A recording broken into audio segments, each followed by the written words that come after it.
ಮಳೆ ವಿಚಾರದಲ್ಲಿ we have initiated. ಈಗೂ ನಾನು ದೇವರು ಪ್ರಾರ್ಥನೆ ಮಾಡ್ತೀನಿ, ಮಳೆ ಜಾಸ್ತಿ ಬರಲಿ. ಆ ಮಳೆ ಜಾಸ್ತಿ ಬಂದಾಗ ನಾವೆಲ್ಲ ಇನ್ನೂ ಸಿದ್ಧತೆಯನ್ನು ನಾವು ಮಾಡ್ಕೊಳ್ಬೇಕು. ಕೆಲಸನ ನಾವು ಮಾಡ್ತೀವಿ.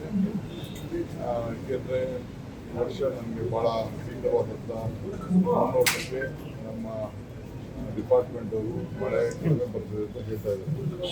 ಎಲ್ಲಿ ಮಳೆ ಕಡಿಮೆ ಬರ್ತದೆ ಎಲ್ಲ ಡ್ಯಾಮ್ಗೂ ದೊಡ್ಡ ಸಮಸ್ಯೆ ಆಗ್ತದೆ. ಕೂಲಿಂಗ್ ಶಾಲೆಯಲ್ಲಿ ಪವರ್ಗೋಸ್ಕರ ಭಾಳ ಸಮಸ್ಯೆ ಆಗುವಂಥ ಒಂದು ವಾತಾವರಣ ಇದೆ. ಹೀಗೆ ನಾಳೆ ನಾನು ತುಂಗಭದ್ರಾ ಹೋಗ್ತಾ ಇದ್ದೀನಿ. ನಾಳೆ ಎಲ್ಲ ಕೇಳಿಸ್ಕೊಂಡಿದ್ದೀನಿ. ಆದಷ್ಟು ನಾವು ಮಾಡಬೇಕು. ಅದಕ್ಕೆ ನಾವು ಸುಪ್ರೀಂ ಕೋರ್ಟಲ್ಲೂ ಕೂಡ ನಮಗೆ ಕಾವೇರಿ ವಿಚಾರದಲ್ಲಿ ಲೋಕಸಭೆ ಬಿಡಲೇಬೇಕು ಅಂತ ಆದೇಶ ಕೊಟ್ಟಿದ್ದಾರೆ.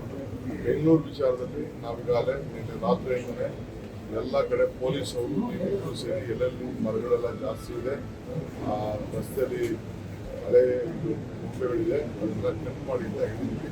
ಅದೆಲ್ಲ ಲಿಸ್ಟ್ ಮಾಡ್ತಾ ಇದ್ದಾರೆ. ನಾಳೆ ಕಂಟ್ರೋಲ್ ರೂಮ್ ರೆಡಿ ಇದೆ. ಎಲ್ಲ ಆಫೀಸರ್ಸ್ ಹೋಗ್ತಾ ಇದ್ದಾರೆ, ವಿಸಿಟ್ ಮಾಡ್ತಾ ಇದ್ದಾರೆ.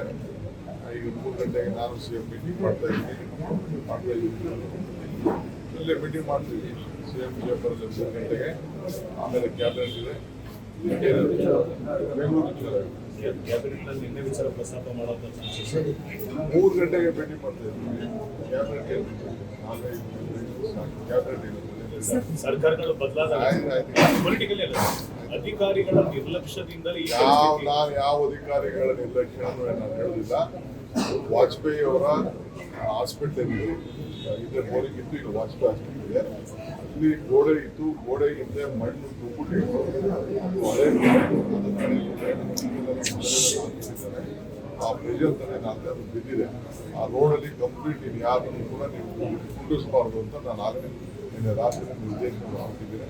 ಅಂತ ಎಲ್ಲೆಲ್ಲಿ ಗೋಡೆಗಳಿದೆ ಎಲ್ಲ ಐಡೆಂಟಿಫೈ ಮಾಡಿದ್ದೀವಿ. ಆಲ್ ಸ್ಟ್ರೀಟ್ ಬಿಲ್ಡರ್ಸ್ ಅಂತ ಗೋಡೆಗಳ ಪಕ್ಕ ಎಲ್ಲ ಖಾಲಿ ಮಾಡಿಸ್ತೀವಿ. ಒಂದನೇ ನಾನು ಅದನ್ನು ನೀವು ಹೇಳಿದ್ರು ಖರ್ಗೆ ಸಾರ್ ಥ್ಯಾಂಕ್ ಯು.